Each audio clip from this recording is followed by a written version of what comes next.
Hi, this is Stray Pass. I'm going to do a review with spoilers of Stargirl Season 3, Episode 3. This season is called Frenemies, and this episode is called The Blackmail. Okay, this episode opens with Sylvester, aka Starman, driving into Blue Valley, into town, and looking on, walking around, getting the lay of the land, watching the people, getting a general sense of the town and stuff. And you can see that he's bored, he's kind of restless, kind of looking for his purpose, since he can't be Starman 24/7, so he's trying to look for his purpose. He actually goes to the cafe, and where he has kind of a brief conversation with actually, before he has that, he drinks some of that fantastic tea that the waitress finally got perfected, uh, and now he's sitting there pondering and not eating his breakfast. And Yolanda approaches him, and she's introduces herself, and she kind of wants to know what would Ted Grant, the original Wildcat, would think of her. And she said Ted Grant would be, he would like her because he likes the fact that she's questioning, Cindy and her real purpose and doesn't take any guff. So she said, Ted Grant was just like that. So he would be, he would be awfully proud, awfully proud of her. And then he kind of asked her, what do they do around town, besides just anything else. And she tells, well, listen, there's school, there's church, there's job, work, because she's at work. And he's kind of saying that he was never really good at school. He really didn't take to church. So I guess it's a job that he's going to be looking for. And then, she briefly has to go away. And then we see outside the window looking, we see Cameron. That's the Icicle's son, Cameron, who's, came into his ice powers. They're, it looks like they're staring into the window at Starman. Okay, and then we go on, and then we see uh, at the Whitmore's house they're getting breakfast. Actually, Courtney has prepared a nice hearty breakfast with waffles and stuff. And of course, Mike is giving her grief for saying that she got busted leaving school early. She's still kissing ass. Okay, and Pat says thank you. We really appreciate it. And they're sitting down talking, and of course Courtney wants to talk to Pat about possible suspects for Gambler's murder, and they're talking and having a back and forth. Barbara's kind of weirded out about the talking about murder at the breakfast table. Then who knocks on the door? Excuse me, not who knocks on the door. Who walks right in? Of course, the Crocs. Okay, Artemis, Sportsmaster, and Tigers. They walk in. They get rid of the waffles, which is a crime, in my opinion, just a complete crime. Get rid of that, and then they throw down 4 bowls of some healthy breakfast that I forgot what they said it was, just something that looked totally unedible. And Mike had the same look I had on my face. Mike had that same look on his face, like, "Are you serious? I'm not gonna eat this." Okay, okay, and then we cut to a scene of Rick and Beth.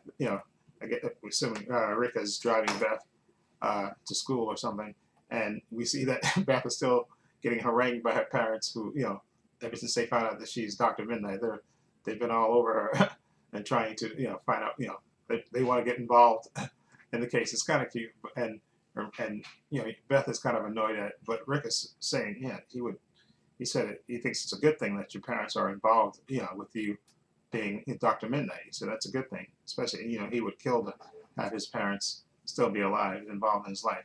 Uh, and then of course shuts the glasses off, and they drive, and they're talking, and she even asked him, what about your uncle? And he said, what about him? And he says, listen, he's gone. I don't know where he is, and I don't care. And then of course Beth gets the goggles make another noise, and then she gets flooded with all this information about possible blackmail information comes flooding through her through her goggles, and she's telling Rick about it. Then she doesn't know who's coming from. And then we switch to a scene where we see Cindy, and she's still in the ISA's headquarters, and she's the one that's actually sending the info to Beth's goggles and stuff. And we see that she's also trying to.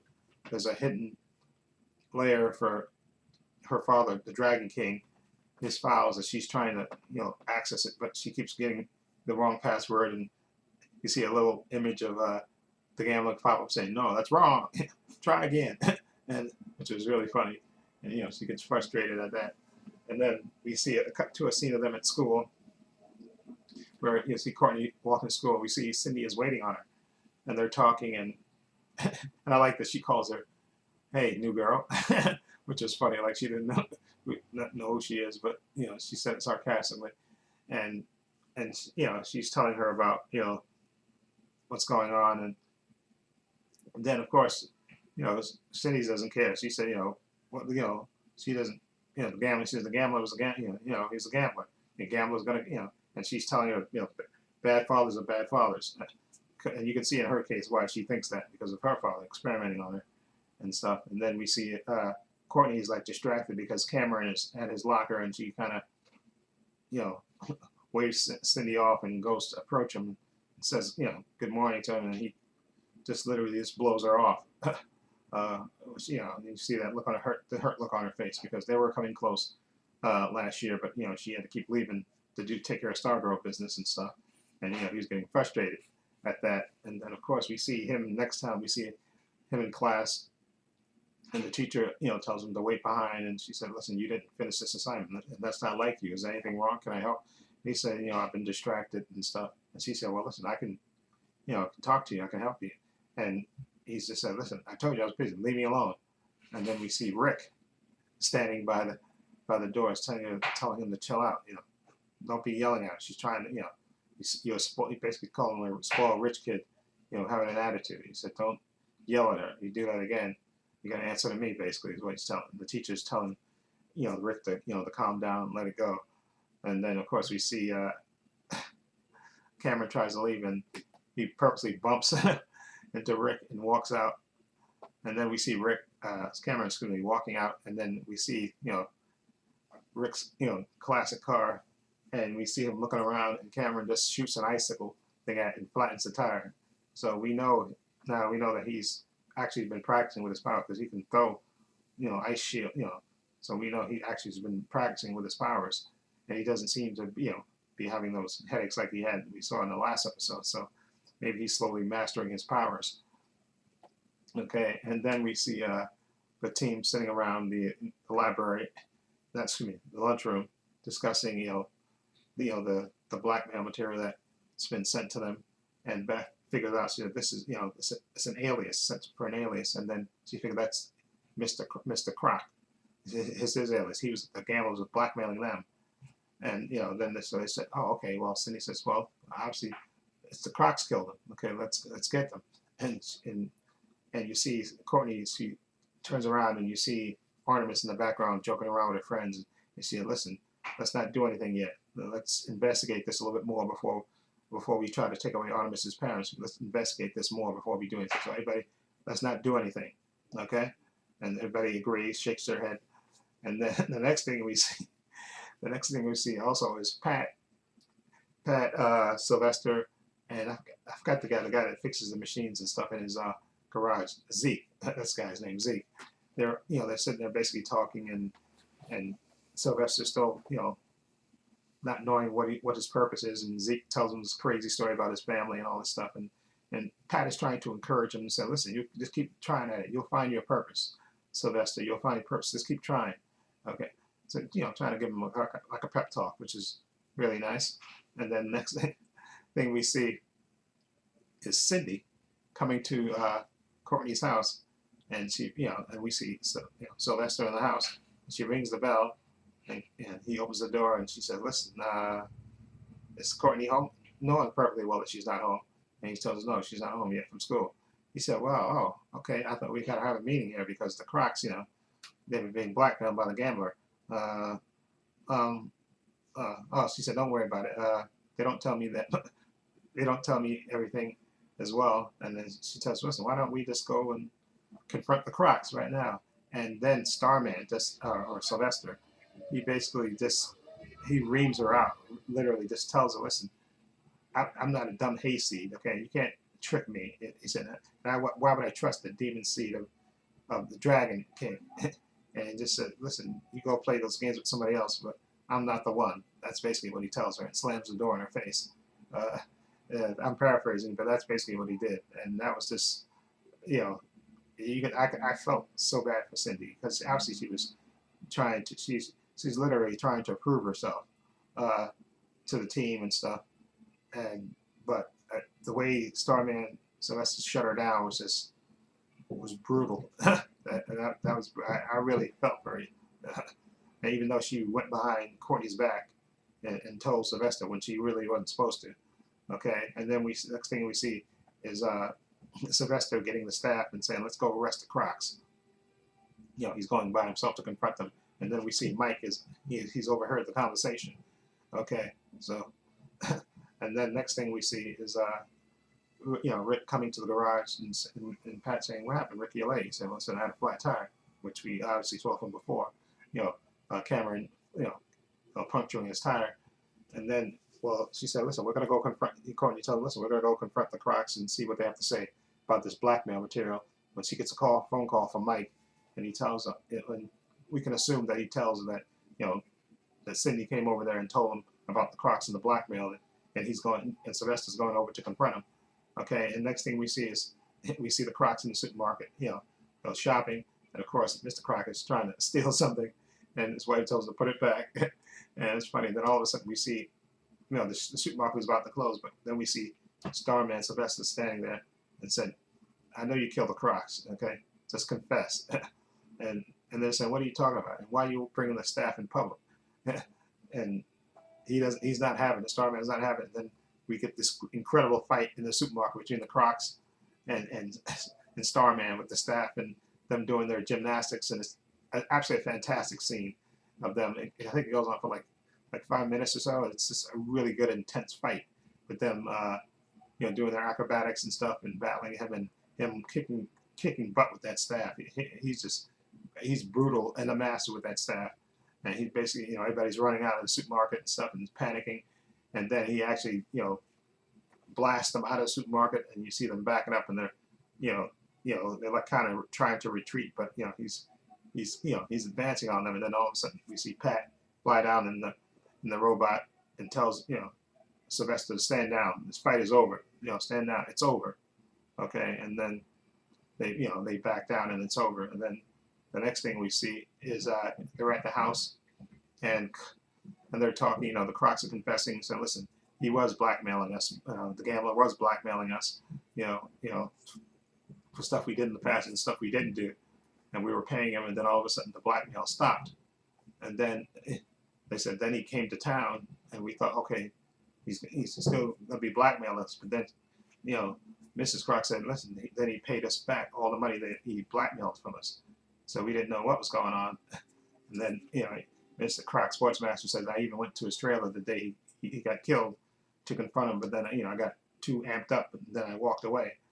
And then, patted them, they believe it, and then, especially Courtney, you can see Courtney believes him because that story is believable because he's, obviously the gambler was reforming for his daughter. So Courtney believes him, and Pat believes him. And then the next thing we see is Pat going down to the basement and telling Sylvester, listen, I talked to the Crocs. They're innocent. And Sylvester snaps and saying, why did you stop me? Why did you get in my way?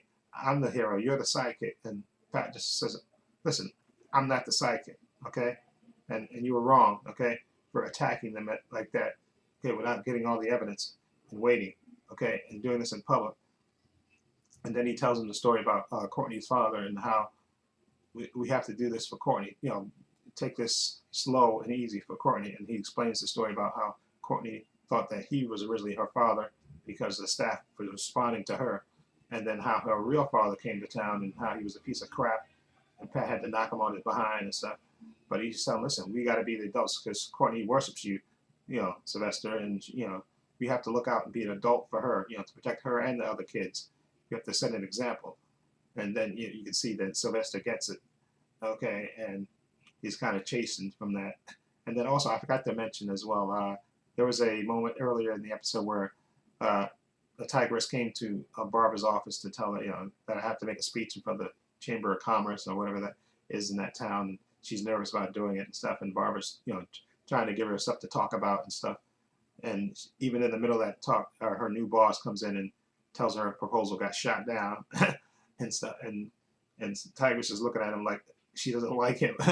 And then later in the episode, we see at the end, she goes to his office to confront him and tell him, listen, you're going to be nice now. You're going to be nicer now to my friend Barbara. And we know tigers could be persuasive. So I like that little part. That was nice. Okay, and then also we see at the end where the kids are back in the school, and Yolanda's saying, listen, see, and listen, see what Cindy did? She went against what you said. And she told Pat, she told Sylvester, Starman, when you specifically told her not to. And then, Cindy comes and says, yes, I did, because I wanted to, get some crux. I wanted to prove myself, And then Courtney said, yeah, but you were wrong, and you shouldn't have did that. And if you do that again, you're off the team. Okay. And Cindy goes, okay. And she sits down, and they all sit down. And the look that Yolanda is just giving Cindy is just priceless. And like I said before, I think eventually they're going to come to a kind of a agreement, because I think Yolanda is going to find out that Cindy has the laptop, and thinking that she's the one that actually, and she was right all along that Cindy killed the gambler, when she obviously didn't. And the only reason she took the laptop is she's trying to get into the Dragon King's files, to see if she can reverse what he did, the experimenting that he did on her. Okay, and I think that way then Yolanda's going to realize that she's, why she did that. Okay, so I think that'll happen later in the season. Anyway, and the next thing we see, Sylvester is thinking to himself while he's in the basement after his talk with Pat. He's saying, now that we know that the Crocs didn't kill the gambler, maybe we should go back to the scene of the crime, and see if something we missed. He's talking to the staff, and then he says, no, I can't go. This is not my time with the staff. So he goes anyway by himself without the staff. And you see him looking around at the records of the gambler's trailer, and then all of a sudden you see somebody's watching, has a whole bunch of monitors, and they're watching the town of Blue Valley and all the thing. And you even see a shot of Sylvester, looking through the records of gambler's trailer, and then all of a sudden you hear a growl, and somebody grabs Sylvester, and you see him go up, like somebody grabbed him and flew him up, or tossed him up in the air, and then you see him come crashing down, unconscious, and that's how it goes off, and that's how the episode ends. And again, I don't think that's Solomon Grundy. I think it might be Mr. Bones that's watching them on the TV monitors.